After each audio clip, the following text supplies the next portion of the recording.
Title: The Trial of Devin Marks. Chapter 1. The Verdict That Sparked a War. Devin Marks stood motionless in the crowded courtroom, sweat dripping down his neck, his thrift store suit clinging to his back like a second skin. His fists were clenched by his sides as he watched Judge Raymond Nash lean forward with a slow, satisfied smirk. Life without parole, the judge intoned, banging the gavel. The crack echoed like a gunshot in Devin's chest. His brother, Elijah Marks, didn't even flinch as the sentence hit. 22, accused of robbing a gas station on the east side of town. A charge as hollow as the smiles on the all-white jury that had just condemned him. Devin scanned their faces. Smug. Amused. Like they'd just watched a show and enjoyed every second. The courtroom laughed. Devin didn't. Nobody noticed the teenage boy in the back row, the one with tired eyes and a mind like a steel trap.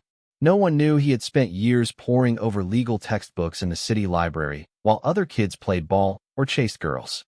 He hadn't planned to fight a war against the justice system. But the echo of Judge Nash's cruel laugh that day would haunt him. It was the match that lit the fire. And that fire would consume everything. Chapter 2. The Appeal Begins.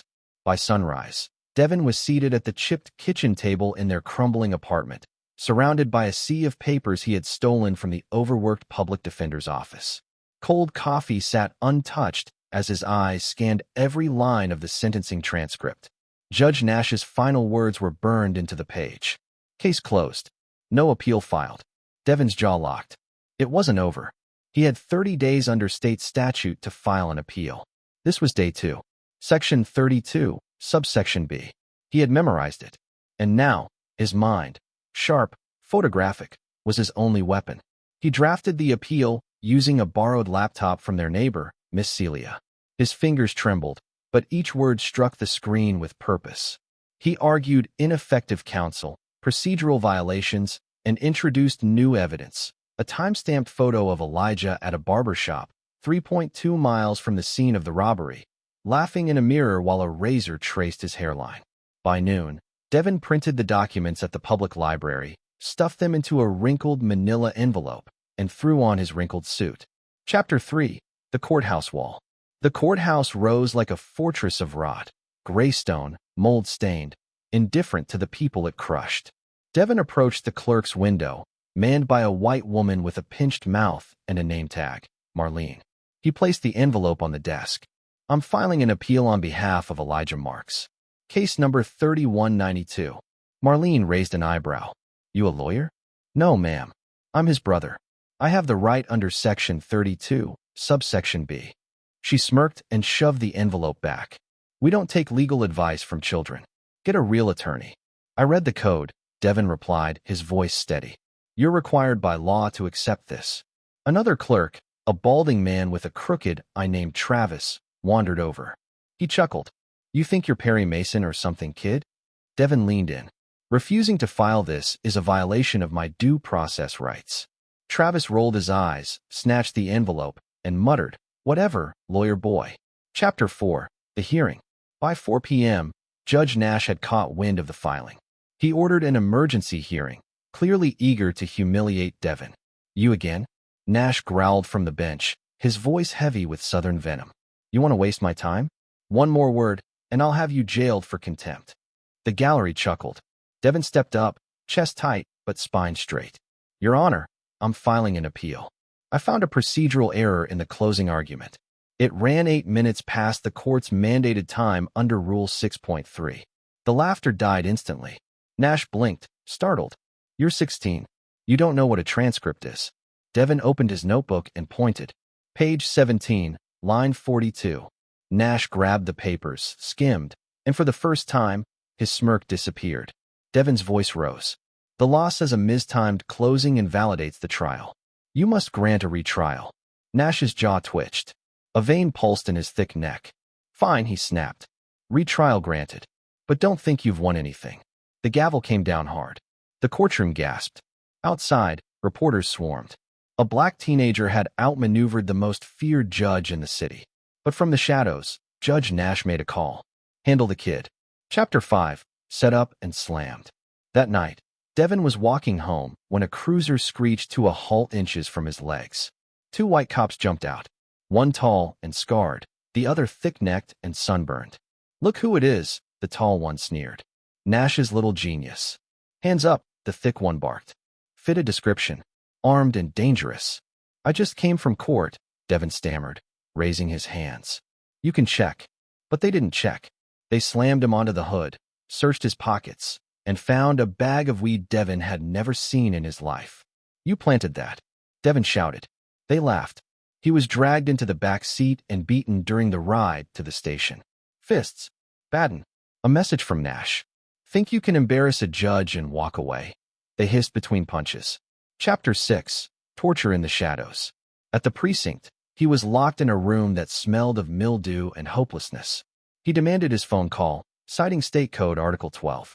They laughed but tossed him a grimy landline. He called Miss Celia. Within an hour, she stormed the precinct with a bail receipt and her preacher's fire. "He's out," she snapped. "Now." Devin stumbled out, bloody but free. The cops grumbled. "He won't last long." Miss Celia got him home. "You're brave," she said, "but you're in his crosshairs now. Nash doesn't lose." "I'll find a way," Devin whispered. "I always do." Chapter 7. War erupts. 2 days later, Devin submitted new evidence to the clerk's office, the time-stamped barbershop photo. The next morning, it was gone. "Never received," Travis claimed. "You destroyed it," Devin shouted. "No cameras here," Travis smirked. "It's your word against mine." Devin filed a motion for investigation. Nash fined him $500 for contempt. Devin couldn't pay. But then, "I've got it," came a voice. A young black reporter named Maya Simmons waved cash. "Let the kid speak." Devin stared, stunned. Maya filmed it all. By nightfall, #JusticeForElijah trended nationwide. Protesters flooded the courthouse. Nash was rattled and furious. Chapter 8. The burning of everything. That night, as Devin returned home, white supremacists attacked the protest. Devin was chased through alleyways, beaten, and barely escaped through a sewer grate. Hours later, his apartment was burned to the ground. His mother sobbed on the sidewalk. Everything was gone. "This is war," Maya whispered, helping Devin patch his wounds. "They're trying to break me," Devin said. "I won't let them." Chapter 9. The Betrayal. A wealthy white attorney named Thomas Graham approached, offering help. "I saw your story," he said. "I want in." Devin was hesitant, but desperate. Together, they found gold, a police report proving Elijah was at the barber shop. At the retrial, Devin presented the evidence. The courtroom buzzed. Then Tom stepped forward. "Your Honor," he said coldly. "Devin Marks forged these documents."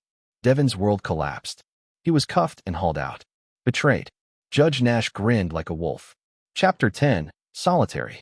In solitary confinement, Devin was tortured by guards loyal to Nash. Waterboarding. Beatings. Illegal, but protected by silence. He endured. A new black guard slipped him a burner phone. He called Maya. She broadcasted his voice across hacked radio frequencies. "They're torturing me." Nash ordered it. Protests exploded. Cities shut down. Chapter 11. Darius is stabbed. Devin was released due to public pressure. But minutes later, Maya received a call. "Elijah's been stabbed in prison. Critical condition." Devin ran to the hospital. His brother was pale, tubes everywhere. "You're winning," Elijah whispered. "Don't stop." Then he flatlined. Devin screamed. Chapter 12. The Final Trial. 2 hours later, Devin stood in court, broken but burning with rage. He presented the hospital logs. "You ordered Elijah's transfer," he said.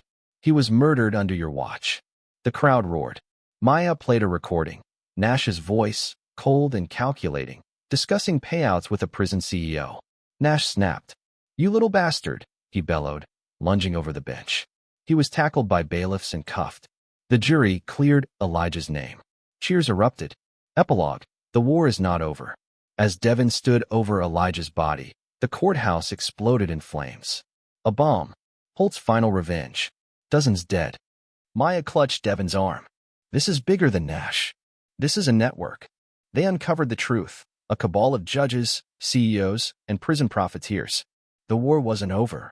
But Devin wasn't afraid anymore. He had nothing left to lose. Only justice left to win.